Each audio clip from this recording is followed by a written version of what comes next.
هي الحلقات تحفظني بآيات من القرآن، هي الحلقات تملأني بحب المصطفى العدنان، هي الحلقات تحفظني بآيات من القرآن، هي الحلقات تملأني بحب المصطفى العدنان، وأخلص نيتي دوما لرب واحد ديان بروح ملؤها.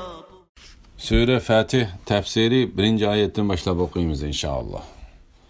Bismillah, elhamdülillah ve salatu ve selamu ala Resulillah. Esselamu aleyküm ve rahmetullahi ve berekatuhu. Tüvende diktanlığa İbn Kathir Rahimullah'ın Kur'an-ı Kerim tefsiri Uygurca tercümesi Fatih suresi 1. ayetinden başlayıp okuyumuz inşallah. Euzubillahimineşşeytanirracim. Sure Fatih Medine'de nazil bolgan 29 ayet. Sure Fatih'nin fazileti to'g'risida İmam Ahmed Abdullah ibn Mughaffal'ning mundaq deganligini rivoyat qiladi. Payg'ambar alayhisalom Makka fath bo'lgan yili safarida to'ygisining ustida turib Sure Fatihni ovozini yasab qiraat qilgan.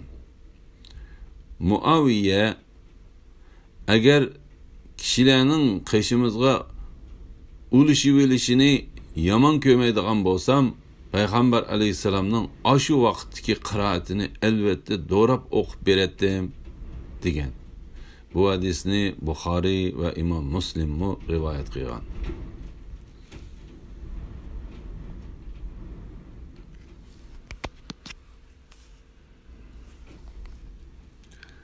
Bismillahirrahmanirrahim. Nihayet şefkatlik ve mehriban Allah'ın ismiyle başlayayım. Allah'ın senin ilgiriki ve kiyinki günahlarını keçirişi için sana bergen nimetini mükemmelleştirişi için, seni doğru yola başlaşı için, sana güçlük yardım veriş için, sana biz hakikaten roşen galbi ata kıldık.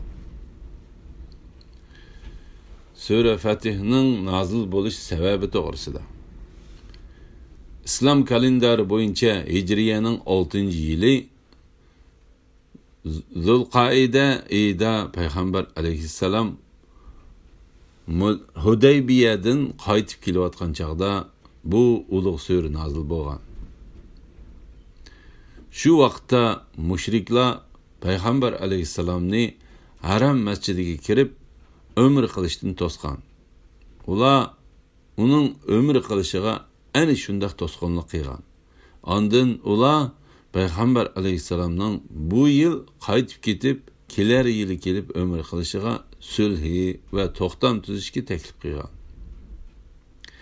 Gerçi Ömer ibn Hattob radhiyallohu anhu qatorliq bir turkum sahobalar buni yoqtirmagan bo'lsa-mu, Payg'ambar alayhisalom ularning bu teklifini qabul qilgan.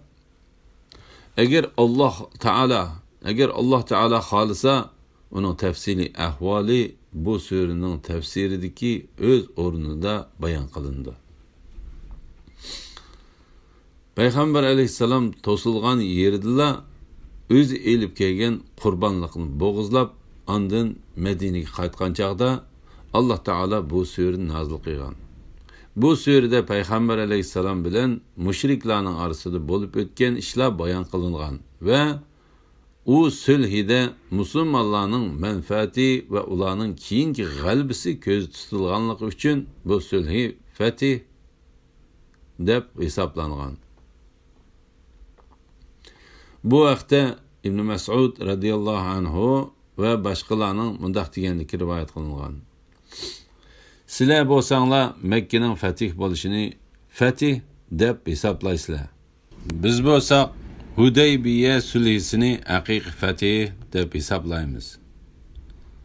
Jabir radhiyallohu anhu mundaq degan. Biz faqat Hudaybiya kunidagi sulhini haqiqiy fatih deb hisobladik. Biz faqat Hudaybiya kunidagi sulhini haqiqiy fatih deb hisobladik. İmam Buxoriy Baro radiyallohu anhuning mundaq deganligini rivoyat qildi. Sizlar Makkaning fatih bo'lishini fatih deb hisoblaysizlar. Amaliyotda Makkaning fatih bo'lishi haqiqatan bir fatih edi. Biroq biz bo'lsak Hudaybiya kunidagi Ridvon bay'itini haqiqiy fatih deb hisoblaymiz. Shu chaqda biz payg'ambar alayhisalom bilan 1400 kishi edik. Hudaybiya bir quduqning ismi bo'lib, uning suyini bir tomchimi qoldirmasdan tartib tugatdik. Bu ahvol payg'ambar alayhisalomga yetkazildi. U qishimizga kelib, quduqning qirg'og'ida o'ltirdi. Ondan bir qacha suv keltirib tahorat oldi. Ondan og'ziga suv ilib g'arg'ar qildi va duo qildi. Ondan u suvni quduqqa to'kdi. Biz quduqdan birdam suv tatib kutib turdik. Ondan quduqning suvi bizni va ot uloqlarimizni suvga qondirdi. La ilaha illalloh Muhammad rasululloh.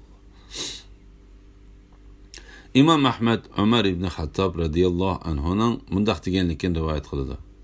Biz payg'ambar alayhisalom bilan birga safarda edik. Men uningdan bir ish to'g'riliq 3 qitim so'radim. Biroq u savolimga javob qaytarmadi. Men ko'nglimda o'zimga, ey ibn Hattab, anang san yig'lab qolsin. Payg'ambar alayhisalomdan jiddiy holatda 3 qitim savol so'radim. U sana javob qaytarmadi-ku dedim. Ondan to'ygamga mindimda uning mengishini tiziltib, mening haqqimda birer oyat nozil bo'lib qolishidan qo'rqib ilgirlab ketdim. To'satdim birisi meni. Ey Ömer deb chaqirdi. Men orqamga yandim. Mening haqqimda birer oyat nozil bo'ladi deb o'ylagan edim. Payg'ambar alayhisalom menga akşam bana bir sure nazil bo'ldi. U bana dunyodan ve dünyadaki cemi neslerden en soyumluktur. U bo'lsa-mu Allah'ның senin ilgiriki ve keyinki günahlarını keçirişi üçün sana bergen nimetini mükemmelleştirişi üçün seni doğru yola başlaşı üçün sana güçlük yardım veriş üçün sana biz hakikaten roşen galbi ata kıldık deb başlangan sürdür dedi. Bu hadisni İmam Bukhari, Tirmizi ve Nesai qatarlıqlarımı rivayet qilgan. İmam Ahmed Anas ibn Malik radiyallohu anhu'nun mundaq deganligini rivayet qildi. Payg'ambar alayhisalomga Allah'ның senin ilgiriki ve keyinki günahlarını keçiriş üçün degan ayet u Hudaybiyadan qaytib kelayotganda nazil bo'lgan. Payg'ambar alayhisalom mundaq degan. Bu kecha menga haqiqatan bir oyat nazil bo'ldi. U menga yer yuzidagi jami narsalardan eng suyumlikdir. Ondan payg'ambar alayhisalom u oyatni sahobalarga o'qib bergan. Shuning bilan ular: "Ey Allohning payg'ambari, sana muborak va xushallik bo'lsin. G'olib va buyuk Alloh haqiqatan sana ato qilganini bayon qilibdi. Bizga nima ato qila?" degan. Shuning bilan payg'ambar alayhisalomga mu'minlarning dillariga Allohning temkinlik tushirishi, ayol mu'minlarni ostidan o'stanglar eqib turadigan, ular mengu qoladigan jannatlarga kirgizishi uchundir. Allohning ularning gunohlarini kechirishi uchundir. Allohning dargohida bu zo'r muvaffaqiyatdir degan oyat nozil bo'lgan. Bu hadisni İmam Bukhari ve Muslim rivayet qilgan. İmam Ahmed Mughira ibn Shu'baning mundaq deganligini rivayet qildi. Payg'ambar alayhisalom ko'p namoz o'qib, qiyamda uzoq turganlikdan 2 puti ishib ketadi. Onunğa Allah senin ilgirki ve keyinki günahlarını keçirip etken emasmı deyilgende Peygamber aleyhisselam men maňa berilgen nimetke şükür kılgıcı bende bulmam demen degen. Bu hadisni İmam Bukhari, Müslim, Tirmizi, Nasai ve İbn Majah qatarlıqlar rivayet qilgan. Biz sana hakikaten roşen galibe ata qildik. Bu galibe Hudeybiye sülhisidir. Çünkü onun sebebi bilen nurgun yaxşılıkla kol keltirildi. Nurgun kişiler iman etti. Bazılar bilen bimalal uçraştı. Mümin kafir bilen sözleşelaydigan vaziyet şekillendi. Paydalıq ilim bilen iman etrafı tarqaldı. Allah'ın senin ilgirki ve keyinki günahlarını keçiriş üçün bu Peygamber aleyhisselam'a xas kılıngan işlerden bulup onunla başka bir ortaklaşalmaydı. Biravning amellerinin savabı başka biriga deydigan hech qandaq bir to'g'ri hadis rivoyat qilingan emas. Biravning amellerinin savabı başka biriga deydigan hech qandaq bir to'g'ri hadis rivoyat qilingan emas. Peygamber aleyhisselamning bo'lsa ilgiriki ve keyinki günahlar mağfiret qilindi. Bu Peygamber aleyhisselam berilgan katta şereftir. Peygamber aleyhisselam barliq ishlarda taat, ibadet, yaxşılıq ve adalet üstüde bolgan bulup, o işlağa onundan başka ilgirkilerdim mi, keyinkilerdim mi birer insan nail bolanmagan. Peygamber aleyhisselam mutlak en mükemmel insandır. Dünya ve ahirette insanların en şereflikidir. O Allah Teala'nın mahlukatı içinden Allah Teala'ga en itaatmen bolganlıqı, Allah Teala'nın emir fermanları ve tosqan işleriga en qattiq amel qilganlıqı üçün tögüsü çöküp algan çağda onu pilni tosqıcı tosti. Degen idi. Andın Peygamber aleyhisselam mening jinim ilkidi bolgan zat Allah'ның namı bilen qasam ki Mekke müşrikleri bügen menden Allah Teala'nın çekligen işlerini ulug'laydigan birer narsani so'rab qalsa men ularning u talabini qabul qilaman degan.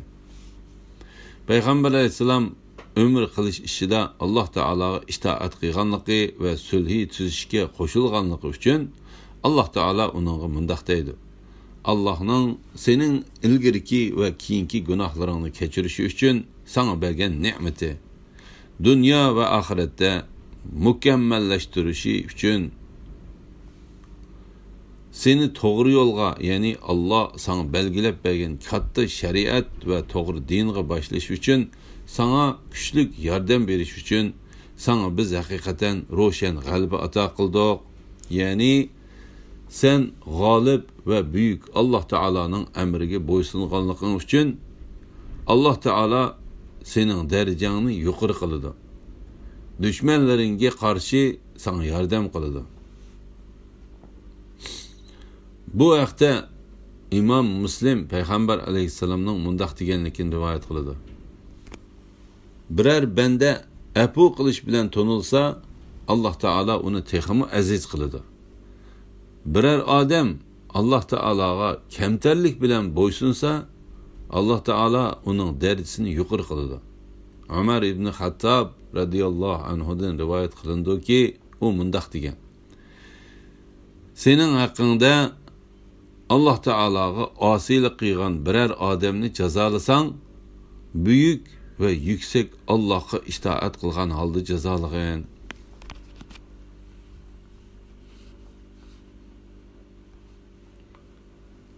Müminlerinin imanıga iman qoşuluşu üçün Allah ularning dillariga temkinlikni tushirdi.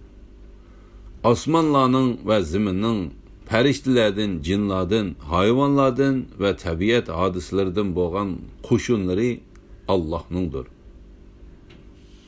Allah xalqning ahvolini bilib turg'uchidir. Hikmat bilan ish qilg'uchidir.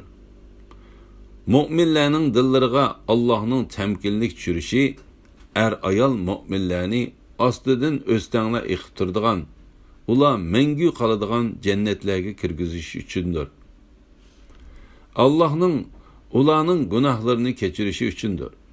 Allohning dargohida bu zo'r muvaffaqiyatdir.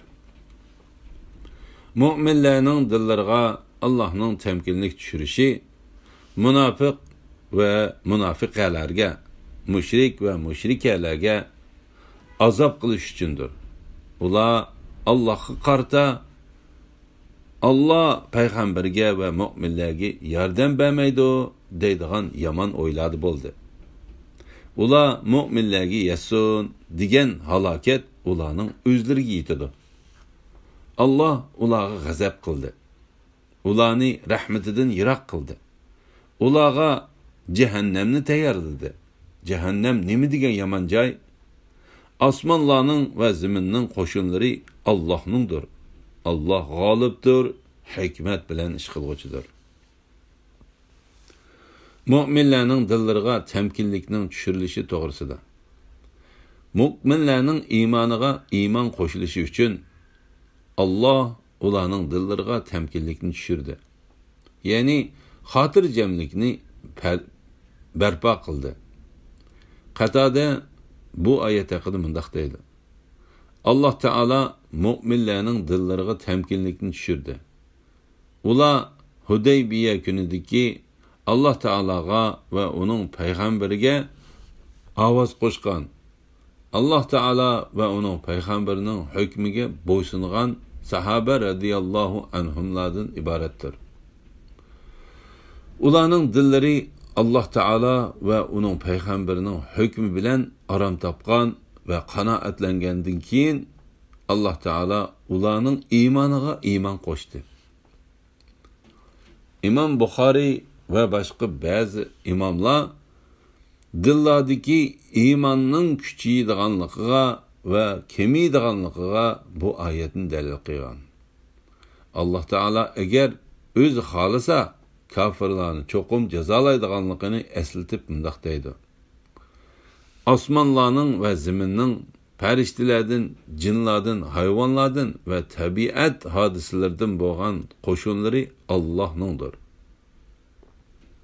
Ya'ni agar Allah Taala ularga bir farishtani avassa, u cho'qim ularning asli vaslini taltüks yo'qotgan bo'ladi. Lekin Allah Taala mu'min bandalarga jihad qilishni, urush qilishni yo'l qo'ydi. Chunki uningdagi yetarlik hikmat, keskin dalil ve yengilmez paketni Allah Taala o'zi biladi. Şuna büyük Allah Taala mundaq deydi. Allah xalqning ahvolini bilib turg'uchidir. Hikmat bilan ish qilg'uchidir. Mu'minlarning dillariga Allohning temkinlik tushirishi ayol mu'minlarni ostidan o'stanglar iqib turadigan, ular mangu qoladigan jannatlarga kirgizishi uchundir. Yuqorida Anas radhiyallohu anhu rivoyat qilgan hadisda bayon qilingandek sahobalar: "Ey Allohning payg'ambari, sana muborak bo'lsin. Bu sen uchundir. Bizga nima berlar?" degan chaqda Allah Taala bu oyatni nazil qilgan. Mu'minlarning dillariga Allohning temkinlik tushirishi ayol mu'minlarni ostidan o'stanglar iqib turadigan, ular mangu qoladigan jannatlarga kirgizish uchundir. Allohning ularning gunohlarini kechirishi uchundir. Ya'ni Allah Taala ularning xatoliklarini ve gunohlarini kechirdi. Onun uchun ularni jazolamaydi.